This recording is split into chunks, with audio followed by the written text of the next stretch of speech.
প্ৰথম কুৱেশ্যনটো দিয়া আছে ৰঙিয়াৰ ওচৰত এতিয়াও দেখিবলৈ পোৱা দৈব্যগড় নামৰ গড়টো কোনে নিৰ্মাণ কৰিছিল? ভাস্কৰ বৰ্মনে নিৰ্মাণ কৰিছিল নে, ভগদত্তই নিৰ্মাণ কৰিছিল নে, সমুদ্ৰ বৰ্মনে নিৰ্মাণ কৰিছিল নে, আৰিমত্তই নিৰ্মাণ কৰিছিল? কাৰেক্ট এনচাৰটো হ'ব আনচাৰ ডি, আৰিমত্ত।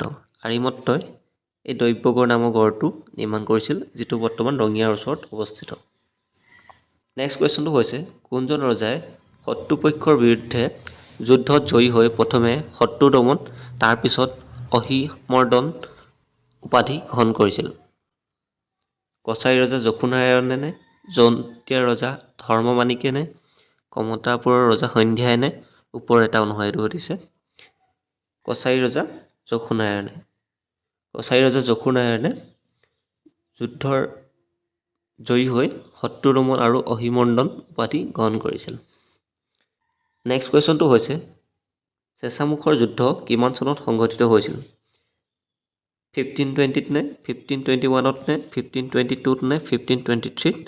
কাৰেক্ট এনচাৰটো হ'ব চেঁচামুখৰ যুদ্ধ 1523 চনত সংঘটিত হৈছিল।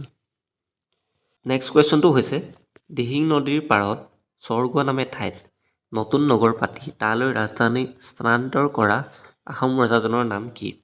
চুকাফা নে, চুডাংফা নে, চুতেউফা নে, চুটিনফা? ইয়াৰ কাৰেক্ট এনচাৰটো হ'ব আনচাৰ বি, চুডাংফা। চুডাংফাই দিহিং নদীৰ পাৰত চৰগুৱাত ৰাজধানী পাতিছিল।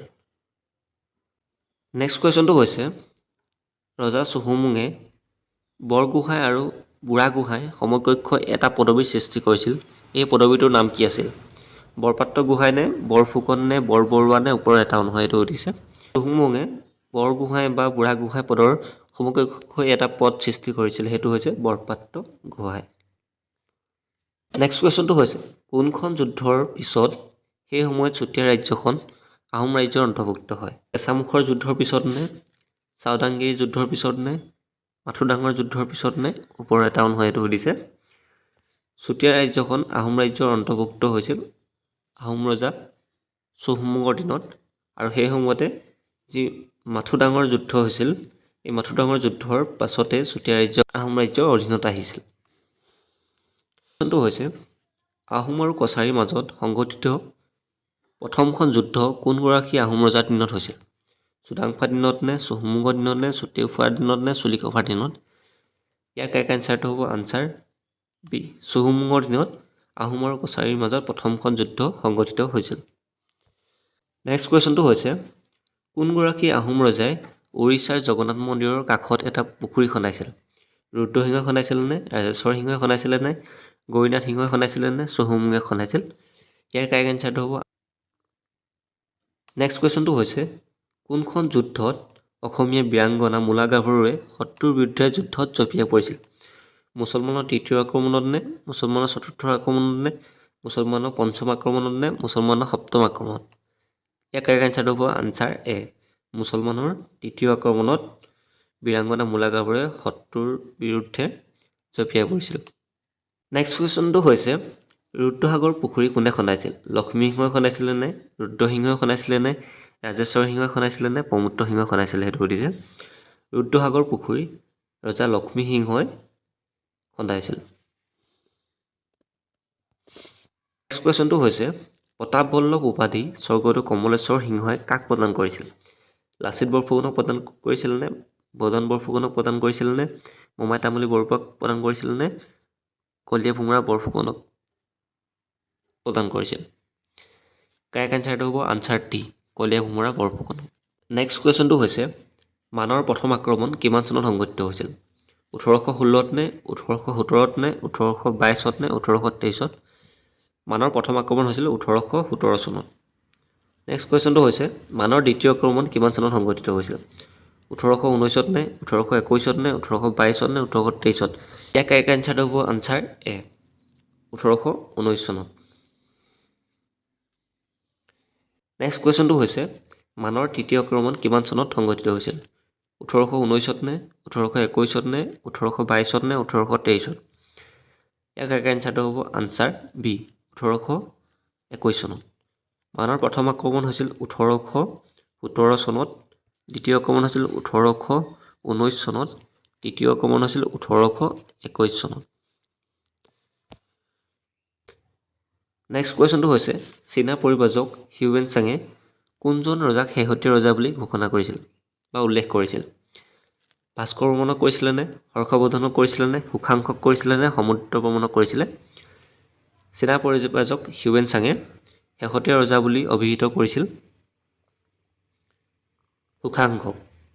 আনচাৰ চিটো কাৰেক্ট হ'ব, সুখাংশক। আৰু হিউৱেন চাং হৰ্ষবৰ্ধনৰ দিনত ভাৰতবৰ্ষলৈ আহিছিল আৰু ভাস্কৰ বৰ্মনৰ দিনত কামৰূপলৈ বা অসমলৈ আহিছিল। নেক্সট কুৱেশ্যনটো হৈছে চীনা পৰিব্ৰাজক হিউৱেন চাঙে কোনজন ৰজাক উত্তৰ পূৰ্বাঞ্চলৰ ৰজা বুলি উল্লেখ কৰিছিল? ভাস্কৰ বৰ্মনক নে, হৰ্ষবৰ্ধনক নে, সুখাংশক নে, সমুদ্ৰ বৰ্মনক? ইয়াৰ কাৰেক্ট আনচাৰটো হ'ব আনচাৰ এ, ভাস্কৰ বৰ্মনক চীনা পৰিব্ৰাজক হিউৱেন চাঙে উত্তৰ পূৰ্বাঞ্চলৰ ৰজা বুলি ঘোষণা কৰিছিল বা উল্লেখ কৰিছিল আৰু সুখাংশক তেওঁ শেহতীয়া ৰজা বুলি উল্লেখ কৰিছিল। নেক্সট কুৱেশ্যনটো হৈছে উত্তৰ পূৰ্বাঞ্চলৰ আটাইতকৈ পুৰণি বৃহৎ ব্যস্ত ৰাজনৈতিক কেন্দ্ৰ বুলি কোনখন ঠাইক জনা যায়? কামৰূপক নে, প্ৰাগজ্যোতিষপুৰক নে, কোচবিহাৰক নে, হাজোক? ইয়াৰ কাৰেক্ট আনচাৰটো হ'ব আনচাৰ বি, প্ৰাগজ্যোতিষপুৰক উত্তৰ পূৰ্বাঞ্চলৰ পুৰণি বৃহৎ আৰু ব্যস্ত ৰাজনৈতিক কেন্দ্ৰ বুলি জনা গৈছিল। নেক্সট কুৱেশ্যনটো হৈছে দুৰ্জয় নামৰ ৰাজধানী নগৰখন কোনে প্ৰতিষ্ঠা কৰিছিল? ৰত্নপালে নে, ধৰ্মপালে নে, ইন্দ্ৰপালে নে, বলবৰ্মনে? ইয়াৰ কাৰেক্ট আনচাৰ হ'ব আনচাৰ এ, ৰত্নপালে দুৰ্জয় নামৰ ৰাজধানী চহৰখন প্ৰতিষ্ঠা কৰিছিল। নেক্সট কুৱেশ্যনটো হৈছে মানৰ দ্বিতীয় আক্ৰমণৰ সময়ত মান সেনাৰ সেনাপতি কোন আছিল? আলি মিনিয়ে মিংগিমুহা তিলাও নে, মিংগিমুহা খুদেন নে, মিনিমুহা বুদেন নে, আলুনিয়ে বুদেন? মানৰ দ্বিতীয় আক্ৰমণ হৈছিল 1819 চনত আৰু সেই সময়ত মানৰ সেনাপতি আছিল আলি মিনিয়ে মিংগিমুহা তিলাও। আনচাৰ এইটো কাৰেক্ট হ'ব। নেক্সট কুৱেশ্যনটো হৈছে টপ'গ্ৰাফি অফ আছাম নামৰ গ্ৰন্থখন কোনে লিখিছিল? ডেভিড স্কটে লিখিছিলেনে, নিউভিলে লিখিছিলেনে, জন মেকুকুছে লিখিছিলেনে, C.S. ব্ৰুছে লিখিছিলে? টপ'গ্ৰাফি অফ আছাম নামৰ গ্ৰন্থখন লিখিছিলে জন মেকুকুছে। নেক্সট কুৱেশ্যনটো হৈছে আহোম স্বৰ্গদেউসকলে অসমত কিমান বছৰ ৰাজত্ব কৰিছিল? প্ৰায় 200 বছৰ নে, প্ৰায় 300 বছৰ নে, প্ৰায় 500 বছৰ নে, প্ৰায় 600 বছৰ? ইয়াৰ কাৰেক্ট আনচাৰটো হ'ব আনচাৰ ডি, প্ৰায় 600 বছৰ।